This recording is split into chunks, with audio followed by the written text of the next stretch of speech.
Nyotrep Indigenous Women's Society offers placement assistance to courses in healthcare that include nursing, MBBS, and BSc in Allied Health Sciences, Technology, and many others. For details, contact 97749 90534 and 98561 72263.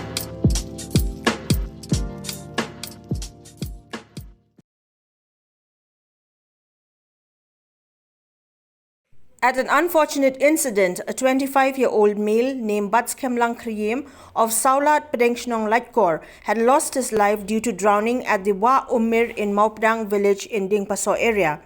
Sources informed that the boy had gone for an outing with his friends and drowned while swimming in the river.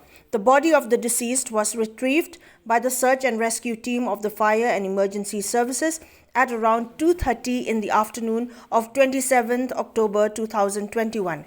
Later, the body was handed over to officials of the DIENGPASOH police station for investigation and procedures as per the course of law.